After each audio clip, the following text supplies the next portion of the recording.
Assalamualaikum warahmatullahi wabarakatuh. Alhamdulillahirabbil alamin. Assalatu wassalamu ala asyrofil anbiya wal mursalin sayyidina wa maulana Muhammadin. Amma ba'du. Pada sahabat-sahabat subscriber semuanya dimanapun kalian berada, semoga panjenengan masih diberi kesehatan oleh Allah Subhanahu wa taala, diberi limpahan barokah, limpahan rezeki. Bagi panjenengan yang belum mendapatkan jalan rezeki, semoga dibukakan oleh Allah jalan rezeki yang lebar selebar-lebarnya. Dan bagi panjenengan yang belum menikah, semoga mendapatkan jodoh yang solih solihah. Yang belum mendapatkan momongan, semoga panjenengan juga secepatnya mendapatkan momongan. Baik sahabat, sebelum saya bercerita tentang pembahasan Belanda di Purworejo, kita sholawatan dulu seperti biasanya. Allahumma sholli wa sallim wa barik alaihi wa ala alihi. Allahumma sholli ala sayyidina Muhammad wa ashghili dhalimin bi dhalimin. Allahumma sholli ala sayyidina Muhammad wa ashghili dhalimin bi dhalimin wa ahrijna min bainihim salimin wa ala alihi wa sahbihi ajmain.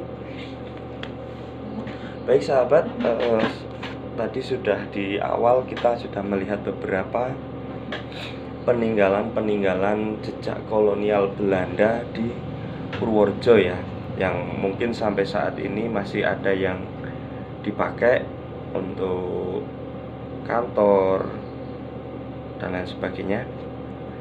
Tapi bagaimana sih Belanda itu bisa masuk ke Purworejo? Waktu itu di masa penjajahan kolonial Belanda di era Pangeran Diponegoro, itu Belanda itu saking pusingnya untuk melawan Sunan Pangeran Diponegoro, karena memang Pangeran Diponegoro itu luar biasa sekali trik dalam perang gerilyanya, sehingga waktu itu Belanda itu di Yogyakarta, Belanda meminta untuk tanah Perdikan atau Purworejo itu untuk pangkalan Belanda, diminta untuk Belanda. Jadi perang Jawa yang berkecamuk di area Purworejo, di area Yogyakarta dari tahun 1825 hingga 1830 itu Belanda itu banyak sekali menelan biaya dan merupakan titik puncak kekecewaan Pangeran Diponegoro terhadap kekuasaan pemerintah kolonial Belanda yang kian hari semakin mencampuri urusan dalam keraton Ngayogyakarta. Pangeran Diponegoro itu berontak melawan Belanda. Dan perang sengit itu mempertemukan antara Pangeran Diponegoro dengan pemerintah kolonial Belanda. Dan perang itu juga lama sekali sahabat. Belanda dan pengikutnya itu melawan Pangeran Diponegoro juga dengan pengikut-pengikut Pangeran Diponegoro. Tapi Pangeran Diponegoro dengan gerilyanya yang berhasil membuat militer Belanda itu kelimpungan ya, istilahnya itu kalang kabut menghadapi trik gerilya Pangeran Diponegoro. Waktu itu Jenderal Frans Davis Kosius menerapkan siasat benteng steel seal, atau istilahnya di beberapa lokasi itu dibikinlah kayak pangkalan militer Belanda untuk menghadapi Pangeran Diponegoro, sehingga pergerakan Pangeran Diponegoro itu semakin sempit. Jadi pertempuran antara Belanda dengan Pangeran Diponegoro itu sangat mengalahkan Belanda sekali. Belanda itu sampai istilahnya bangkrut. Hebat sekali Pangeran Diponegoro ini. Dan salah satu benteng itu masih ada berada di Kebon Kebo yang sekarang milik TNI ya. Jadi pertempurannya itu terbentang antara Sungai Progo hingga Sungai Bogowonto. Masya Allah. Pada tahun 1828 militer Belanda menempatkan Kolonel Jan Baptist Clearance di Kedung Kebo sebagai komandan area Mbagelen Timur. Jadi tadi yang terlihat tadi bangunan-bangunan itu pangkalan-pangkalan militer. Jadi dulu Belanda itu bermukim di situ. Ya Allah, setelah tertangkapnya Pangeran Diponegoro di Magelang pada tahun 1830 menjadi tanda berakhirnya Perang Jawa. Sesudah perang, Kasunanan Surakarta menyerahkan wilayah Madiun, Kediri, Banyumas, dan Bagelen kepada Belanda sebagai rampasan perang. Gubernur Jenderal Van den Bosch melalui Beeswijk tanggal 18 Desember 1830 mengumumkan Bagelen dijadikan sebagai karisidenan yang mencakup wilayah seperti Tanggung atau Purworejo, Semawung Kutoarjo, Remu Jatinegoro Karanganyar, Kutowinangun Kebumen, Tedok Wonosobo, dan Ambal. Setelah Karisiden Bagelen diresmikan, pemerintah kolonial mengutus Peter Herbert Baron van Lowitz ke Brengkelan untuk membentuk pemerintah kolonial di sana.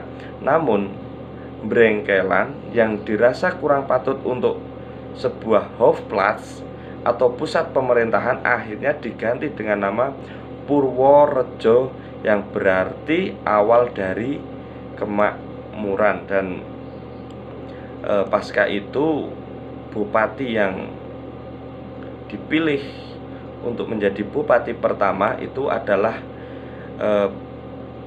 Raden Cokronegoro yang beliau juga dari Surakarta Hadiningrat. Jadi luar biasa sekali. Tapi di sini Belanda juga belum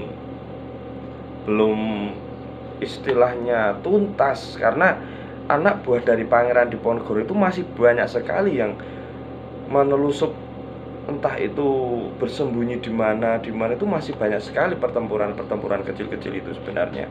Sehingga Belanda itu saking takutnya karena masih banyak pemberontakan, Belanda minta bantuan yang dari jajahan mereka yang lain, atau istilahnya daerah-daerah lain itu Afrika dan India. Nah, setelah datangnya bantuan itu, maka ada istilah baru di Purworejo, yaitu istilah Londo Ireng. Nah, Londo Ireng itu sebutan londo-londo bagi orang-orang yang dimintai bantuan oleh Belanda untuk membantu dalam menuntaskan melawan anak buah dari Pangeran Diponegoro. Jadi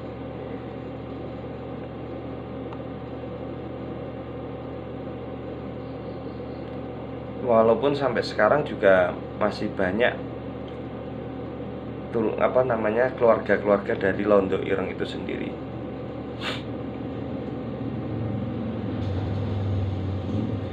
Dulu pemukiman Londo Ireng itu berada di Kampung Afrikan namanya ya, yang sekarang menjadi Pangen Juru Tengah, Kecamatan Purworejo.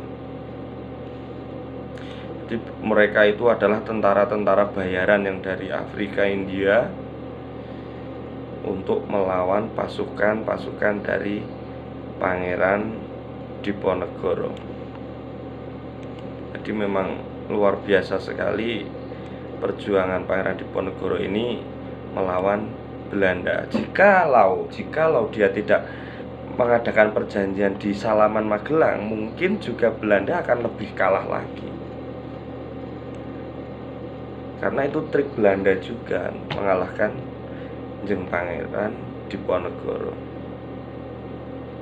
Jadi Londo Ireng itu istilahnya Belanda hitam atau Zwarte Nederland, yaitu tentara Belanda yang terdiri dari orang Afrika, orang Hindia yang berkulit hitam gelap. Selain mengontrak orang-orang Eropa untuk menjadi serdadu di dinas ketentaraan Hindia Belanda, juga terdapat pasukan dinamakan Belanda Hitam mulai tahun 1830 atau Goldcast, sekarang Ghana, Afrika Barat.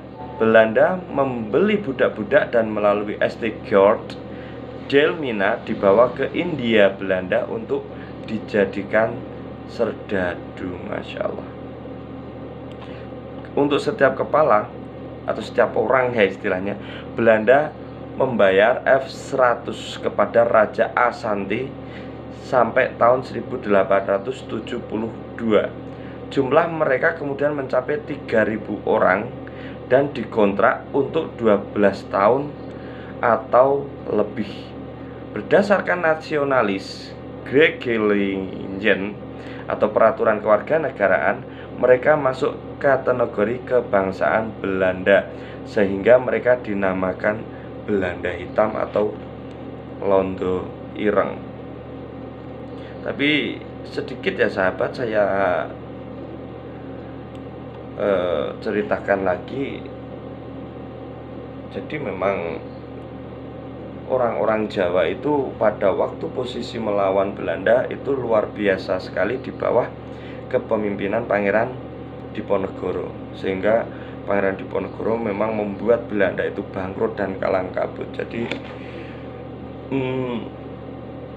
Belanda itu menjajah Indonesia Nusantara ya, itu bukan 350 tahun. Ini sebenarnya perlu dibenahi. Belanda menjajah Indonesia bukan 350 tahun, tapi upaya Belanda untuk menjajah Indonesia itu 310 tahun. Belanda menjajah Indonesia hanya 40 tahun. Ini sebenarnya harus dibenahi juga, karena upaya Belanda untuk membuat literatur atau istilahnya orang-orang kita itu down dalam berpola pikir, salah satunya kita terjajah selama 350 tahun. Wallahu a'lam bishawab. Masya Allah. Tapi upaya penjajahan Belanda di Indonesia itu adalah 310 tahun. Nah, Belanda bisa menjajah itu selama hanya 40 tahun. Jadi selama 310 itu hanya upaya Belanda. Ini sahabat. Jadi orang-orang kita itu sebenarnya sudah didekoi sejarah yang dibikin Belanda sendiri. Masya Allah. Jadi sahabat, untuk makam-makam tadi, makam-makam Kerkop ya namanya, itu makam Kerkop itu buat untuk memakamkan petinggi-petinggi Belanda. Jadi sahabat, sebenarnya kita bangga menjadi bangsa Indonesia itu karena selama 310 tahun itu kita tidak dijajah. Hanya upaya Belanda menjajah bangsa kita. Dan makam Kerkop itu adalah jejak bangsawan Jerman di Kerkop. Jadi makam keluarga petinggi-petinggi Belanda yang meninggal itu dimakamkan di situ. Jadi di Kerkhof itu masih banyak sekali makam-makam zaman-zaman Belanda waktu itu. Sampai sekarang itu banyak sekali dari warga yang kadang-kadang melihat penampakan istilahnya, katanya itu ada yang melihat noni-noni Belanda jalan, orang tanpa kepala dan lain sebagainya di makam Kerkhof itu. Masya Allah. Baik sahabat, cerita tentang Belanda di Purworejo ini hanya sekelumit karena ada peninggalan itu tadi ya sahabat. Kita masih banyak sekali sejarah-sejarah di Purworejo tentang Belanda, tentang perlawanan Belanda yang harus kita sampaikan. Ada banyak kata salah, mohon maaf, karena saya juga orang biasa dan masih belajar. Wallahu muwaffiq ila aqwamit thoriq. Wassalamualaikum warahmatullahi wabarakatuh.